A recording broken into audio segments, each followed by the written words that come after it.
ये माताओं की खास आदत रहती है, और अगर नहीं दिलाए तो फिर देखे बाबा बेचारे भोजन भी नहीं पा पाएंगे अच्छे से, इतना बुरा भला बोलेंगे, घर से जाना पड़ेगा। इसी प्रकार ऐसा नहीं है कि करवा चौथ के दिन एक दिन नहीं आता, उस दिन आरती उतार दी और आरती उतारने के बाद प्रभु से कह दिया कि आप ही हमारे सब कुछ हैं। और सुबह अगर या बच्चा पढ़ने नहीं जाए या कोई काम बिगड़ जाए तो फिर इतना सुनाएंगे, सुसारी आरती पति धर्म कौन ही मेरा।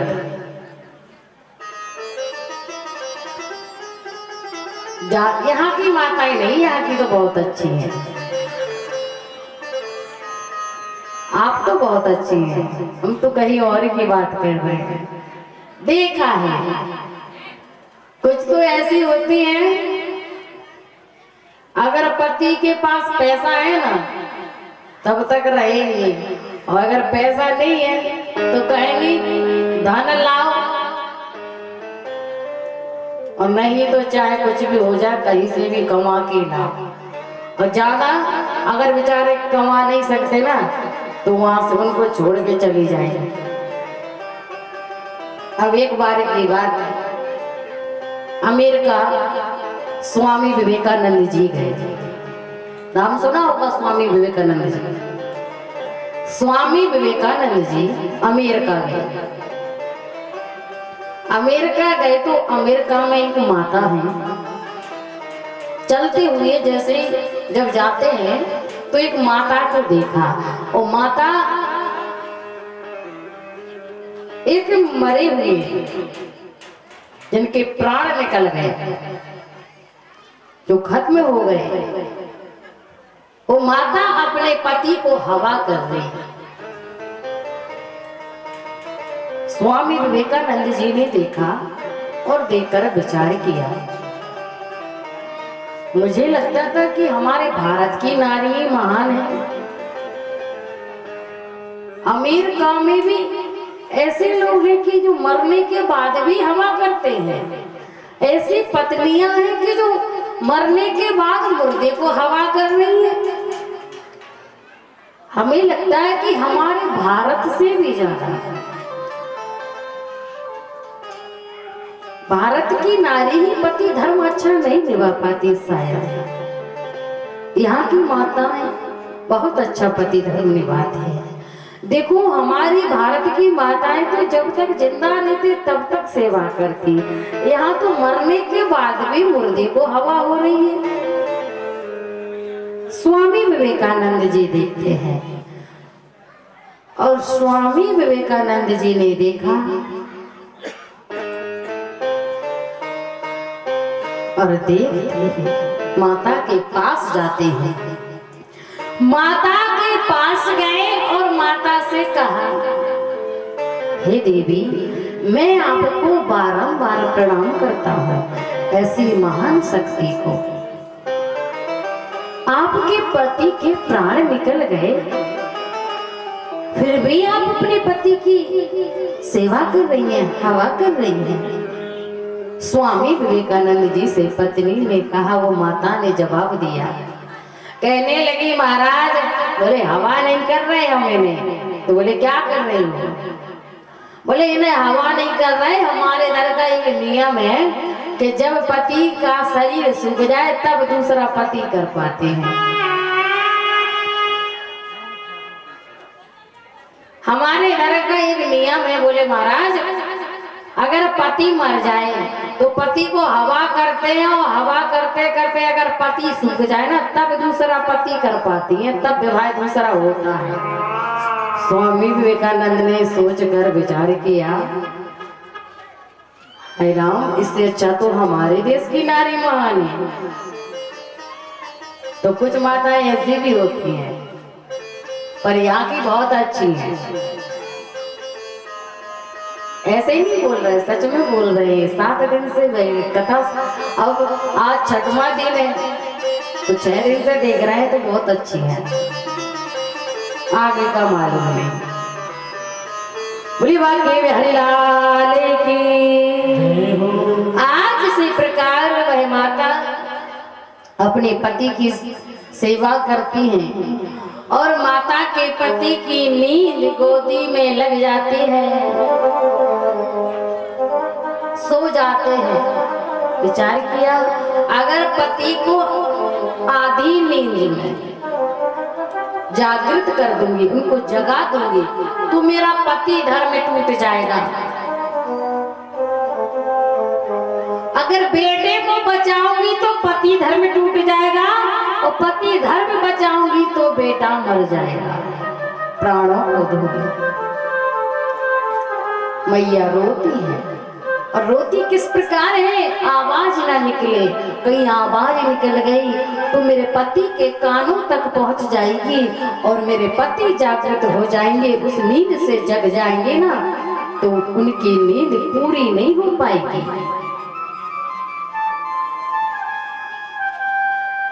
वह बालक घुटमन चलता हुआ अग्नि कुंड में गिर गया।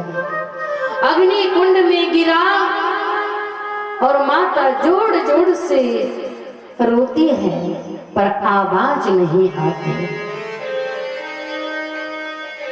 अब आप कहेंगे कि जोड़ जोड़ से कैसे रोती, अब मुंह को थोड़ी ना पाती है, और रोती है तो अंदर जो दुख रहता है ना, वो आंखों से गिरता है आंसू बनकर। तो माता की आंखों से आंसू गिर रहे हैं, बहुत रोती है। भगवान ने कहा कि हे गोपियों, जब माता के पति की नींद खुली और वह माता जब भागती दौड़ी हुई उस अग्नि कुंड के पास जाती है, तो उस कुंड में विशाल अग्नि जल रही है और बालक उस अग्नि कुंड में खेल रहा है। यह पत्नी धर्म, यह पति धर्म है। आज पति धर्म से ही उस माता का बालक बच गया।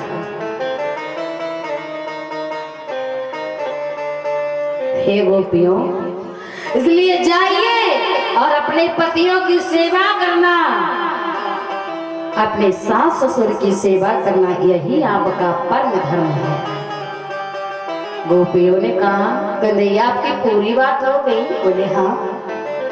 तो है गोविंद, अब हम आपको एक छोटा सा दृष्टांत सुनाते हैं, तो अब आप हमारा सुनिए। कन्हैया को गोपियों ने सुनाया, कहने लगी है कन्हैया, आपने कहा कि हम पति धर्म निभाएं, पति धर्म की सेवा करें। हे गोविंद, अगर हमारे पति, हम गरीब हो धनहीन हो, और हमारे पति अगर धन कमाने को विदेश चले जाए, और विदेश धन कमाने को चले जाएं, हम अपने पतियों की रोज आरती उतारते हैं, उनके चरणों को छी करके और अपने जीवन को धन्य बनाते हैं। और हे गोविंद, आप एक बात बताइए, अगर हमारे पति विदेश चले गए, किसी की जॉब लगी या विदेश चले गए धन कमाने के लिए, तो कन्हैया फिर हम जो अपने पतियों की रोज रोज आरती उतारते हैं ना, फिर किसकी उतारेंगे? भगवान ने कहा पति नहीं है तो पत्नी, भगवान कहने लगे पति नहीं है तो कोई बात नहीं, पति की फोटो की उतारो। पति की जो नकली फोटो है उस फोटो की उतारो, पूजा जब तक आरती उतारो तब तक पति नहीं है। बोले ठीक है कन्हैया। बोले अब अगर कहीं हम उसी समय नकली फोटो जो पति की है, उस पति की नकली फोटो की आरती उतार रहे हो और उसी समय हमारे असली पति आकर दरवाजा खटखटाने लगे, तो कन्हैया बताओ अब हम वो आरती पूरी करेंगे कि दरवाजा खोलेंगे? कन्हैया ने कहा नकली फोटो तो एक नहीं तो 1000 बन जाएंगे, इसलिए नकली फोटो की आरती ना उतारे, उन्हें वहीं पर रोके और जल्दी से जाएं, दरवाजा खोलें, अपने पति को आदर सम्मान के साथ अंदर लाएं। भगवान से कहने लगी यही तो हम तुम्हें सुना रहे, यही तो हम आपको समझा रहे। कन्हैया ने कहा क्या? बोले संसार वाले तो नकली पति और आप हमारे असली पति, तो हम अपने असली पति के साथ रहेंगे, नकली पति के साथ नहीं रहना पसंद करेंगे। भगवान ने कहा नकली पति कौन? बोले जो संसार के है ना, जो सिर्फ इच्छाओं को पूरी करते हैं, जब जब हमारी जरूरत रहती है तब तक हमारे साथ रहते हैं, और जब जरूरत नहीं रहती ना तो हमें ठुकरा के चले जाते हैं। ऐसे पतियों के पास हमें नहीं जाना, नकली पतियों के पास। बोले आप हमारे प्राणों के पति और हम आपके प्राणों की प्रिय, इसलिए हम तो आपके साथ ही रहेंगे, हमें कहीं नहीं जाना। भगवान ने कहा हम तो समझाने आए गोपियों को, गोपियों ने हमको ही फंसा दिया। तो ध्यान देना माताओं, आपके एक पति नहीं है, दो पति है। अब आप कहेंगे दो पति कहाँ से? एक तो संसार के जो आपके साथ हैं, दूसरे पति प्राणों के पति जो भगवान गोविंद हैं, तो दो पति हैं।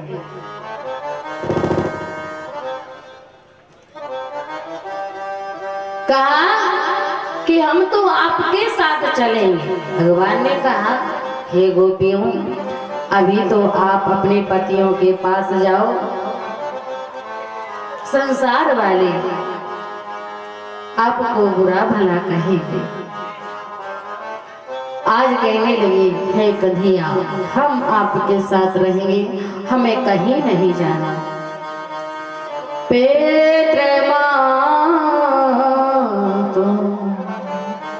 हरियत भगतो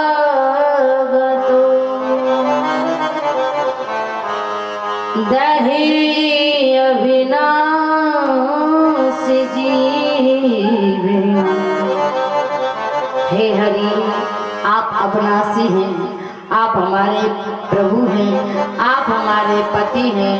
हे दीनों के दीन, अब हम आपको छोड़कर कहीं जाने वाले नहीं। हे खग मृग हे मधुर श्रेणी, हे खग मृग हे मधुर श्रेणी, हे खग मृग हे मधुर श्रेणी, तुम मेरे सीता रगने, तुम मेरी सीता रगने।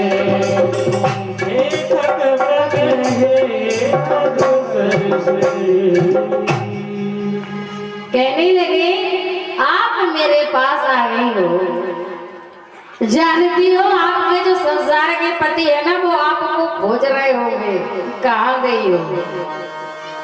जिस प्रकार राम जी अपनी भार्या, अपनी माँ, अपनी पत्नी सीता को खोज रहे थे, सीते कहाँ हो, हे सीते कहाँ हो। इस प्रकार अगर आप मेरे पास आ गई और आप नहीं देखेंगे ना, तो आपको आपके पति खोजेंगे। हे खड़ा भाग पीपल मैं दिलाली यहाँ से धरे गया। भगवान ने समझाया गोपियों को, गोपियां अपने पतियों के पास गई। एक बार की बात, भगवान के प्रति राधा रानी को अभिमान था। राधा रानी ने विचार किया कि हमें ही भगवान प्रेम करते और किसी को नहीं करते। सो राधा रानी को अभिमान हो गया और राधा रानी कहने लगी प्रभु अब हम आपको बहुत प्रेम करते, हमारे सिवा कोई और नहीं करता। भगवान ने कहा ऐसा नहीं है राधे, आपसे ज्यादा प्रेम करने वाले मेरे भक्त हैं। मैया ने कहा अगर आप आपके भक्त प्रेम करते हैं, जितनी गोपियां आपको प्रेम करती हैं, मान जाऊंगी कि अग्नि रेखा को खींचूंगी, उसे पार कर जाएंगी, आपके पास आ जाए तो समझ जाऊंगी कि आपको प्रेम करती हैं। राधा रानी ने अग्नि रेखा खींची, भगवान ने बांसुरी बजाई और भगवान के पास वह गोपियां खींचती हुई उस अग्नि रेखा को पार करती हुई भगवान के पास आई। राधा रानी को जो घमंड था, जो अभिमान था, वो सारा टूट गया कि मुझसे भी ज्यादा भगवान के भक्त प्रेम करते हैं। भगवान ने एक माया का आश्रय लिया, एक माया का आश्रय लेकर रास का आयोजन प्रारंभ किया। भगवान रस का आयोजन प्रारंभ करते हैं अर्धरात्रि में। भगवान रास जैसे गोपियों के साथ रचाते हैं, सो गोपियों को भी अभिमान हो गया, गोपियों को अभिमान हो गया कि भगवान के सिवा अब हमें कोई नहीं है और कब कन्हैया हमारे सिवा किसी के साथ रास नहीं रचा सकता, भगवान हमारे अधीन है। गोपियों को ये घमंड हो गया, अभिमान हो गया। भगवान ने विचार किया कि गोपियों का अभिमान हो गया है गोपियों को, तो गोपियों का अभिमान तोड़ना होगा। तो भगवान नृत्य करते करते अंतर ध्यान हो जाते हैं। गोपियों ने देखा भगवान का फिर आगमन हुआ तो भगवान को फिर पाया, और जैसे सामने पाया तो फिर नृत्य करना आरंभ कर देती हैं। उसी समय की बात, सभी माताएं सज धज के रास के लिए जा रही। सो कैलाश पे माँ पार्वती जी तैयार हो रही। माँ पार्वती जी तैयार हो रही। बोले बाबा, बोले देवी कहाँ जा रहे हो? कहने लगी हम ब्रज में जा रहे हैं और वहाँ गोविंद रास का आयोजन कर रहे हैं, तो वहाँ हम रास रचाने को जा रहे हैं, नृत्य करने को जा रहे हैं। कहाँ आप? बोले गोपी भगवान से कहे, भगवान कहने लगे, भोले बाबा ने कहा मैं भी ले चलो। कहने लगी वहाँ पे पुरुषों का कोई काम नहीं है, स्त्रियों का काम है। और आप पुरुष हैं, वहाँ तो पुरुष अकेले केवल गोविंद हैं और सब स्त्री हैं, तो स्त्रियों का वहाँ काम है, आपका कोई काम नहीं है प्रभु। कहने लगे नहीं, हमें तो ले चलो। आज का हमें तो ले चलो। तो भगवान के लिए भगवान से कहा मुझे अपनी सखी बना लेना। गोविंद कोई पूछे तो कह देना कि हमारी सखी है। सखी के कपड़े पहने भोले बाबा ने, सज धज कर ब्रज में आते हैं। भोलिबा के हरिलाल की।